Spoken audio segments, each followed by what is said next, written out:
Happy and gay. Yan si Mabs at si Evie. I'm happy and gay because I'm surrounded by beautiful people. Tapos, masaya ako dahil I'm in the company of good friends. Gusto ko lang laging fun, masaya. So, if I'm with my gay friends, laging, alam mo, it's always happy, walang keme, walang kaartehan. So, life should be that way. Alam mo, no dramas. Sabi, fag hugs daw sila. Pero hindi sila approved dito. Ano sila honest to goodness na kung ano yung nararamdaman nila, they tell you outright, out front. So ako joyful ako every time I'm with my gay friends, whom I refer to as my fairy. Kaya naman sobrang love sila ng rainbow community. Please welcome on the show, Evie and Mabs. Hello sa inyong dalawa. Hi, Mega. Okay, una sa lahat, ayaw ninyong tinatawag na fag hugs, mas gusto daw fagnets. Bakit? Anong difference? Pag Kasi fag hug, very politically incorrect kasi Mega, yung fag hug. Pero para sa... bakit?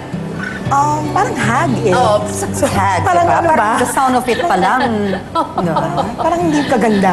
So, we... Witch. Oo, parang ka namang Fag wicked buruha. witch of the West, Okay. ganon.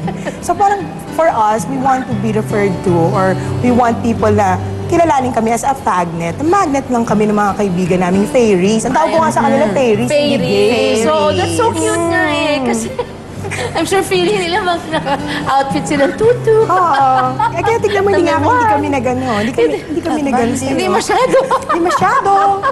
Pero okay, Evie, ano, hindi naman sila nai-inlove sa inyo. Ibig sabihin, para kasing magnet yung fagnet, di ba? So, Hindi naman, as in talagang sobrang close friends, parang sisters. so marami na kayong, ilang taon na itong dumaan. So, merong matanda na, may mga lola na, may mga kapatid, may mga tiya, at may mga kapatid. Kasi in my case, ang best friends ko na fairies, dalawa eh. Dalawa. Actually, meron pang sumisingit-singit ngayon na isa eh. Pero dalawa talaga. Oo. Okay. Ano naman ang nagustuhan ninyo sa company ng gay guys compared sa company ng babae or straight men? Ako, sa matter of opinion lang, Mega, no? Hindi ako mag-ano lang sa ibang tao. Opinion nila yun eh. But to me, straight people kasi in general, sometimes, sabi ko na nga, hindi ako mag-generalize. Straight people kasi, they have this tendency to be intimidated with strong women. Yes. Diba? Parang ikaw, diba? actually, Strong ka, kita mo. Most men, I'd say. Oo. But yung my fairies kasi, they're never intimidated kung ano ka. Mas gusto pa nga nila yung achiever ka eh. Mas gusto nila na meron kang say about issues. They want you to be opinionated, pero nakikinig ka. And they want you to be your best. Ano naman ang pakiramdam nyo pag, kunyari, yung friends ninyo, yung fairies nyo, sila naman yung hinuhusgahan ng ibang tao? Yun ako, may sasabihin ako dyan, Yeah, Mega. okay, please. Well, recently, I'm no celebrity. And I'm just an ordinary person. Pero I think I will also have to defend my fairies because Of course. mahal ko sila eh. Siyempre. Hindi ako naniniwala na may pinipiling mahalin ng Diyos. Di sana wala nang Magdalena at Judas.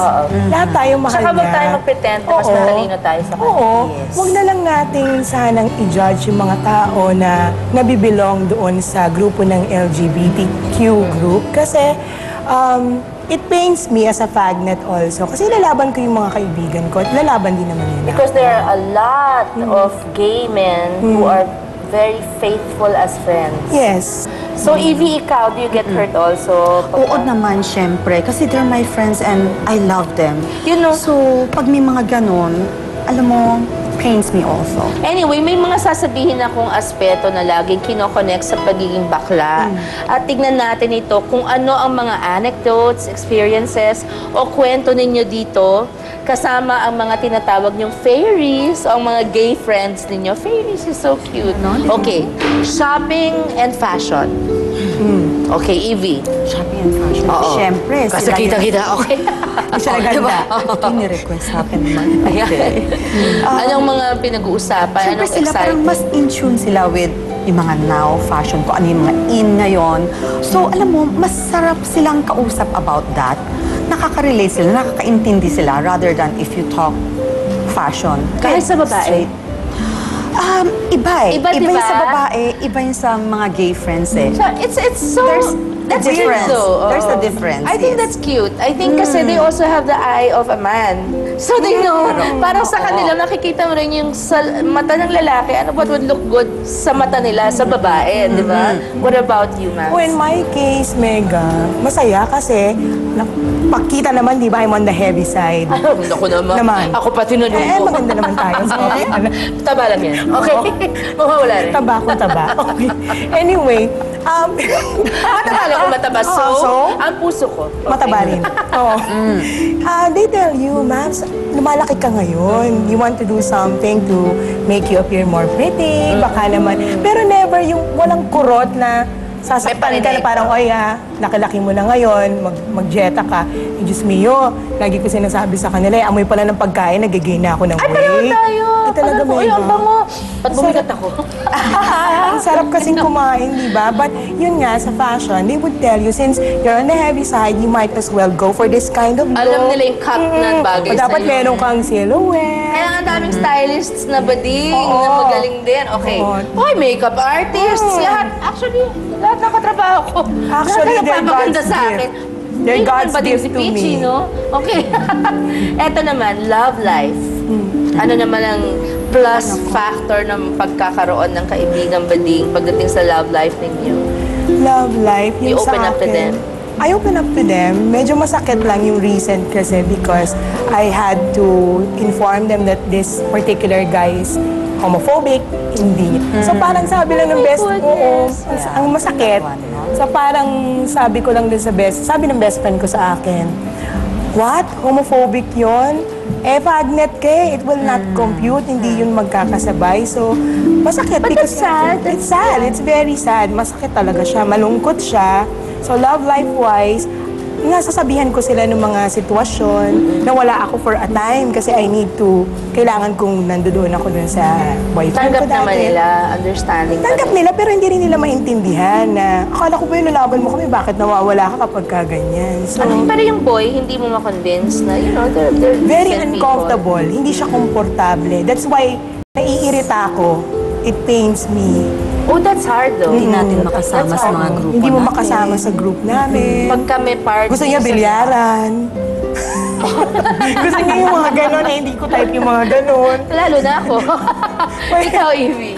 Ako naman, it's more of kapag may mga problems sila, ako yung tinatakbuhan. Ikaw. Yeah, so Evie, paano na to?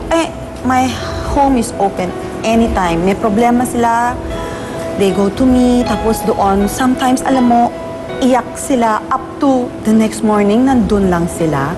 And kung paano sila sa akin na they're always there for me, ganun din kami, always open para sa kanila. Nako, maraming salamat sa pagiging bukas at pantay ng pagtingin ninyo sa lahat ng klaseng tao, ano man ang kasarian nila. Diba? Thank you very much for being tolerant, accepting, and loving.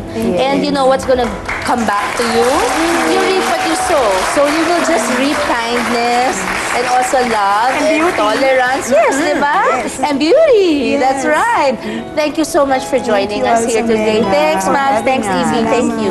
Susunod po mga kapatid, isang babaeng in love, ka-live-in, at nagkaanak pa sa isang out and proud na gay guy. Kilalanin po natin sila sa pagbabalik ng Kasama Mo Kapatid.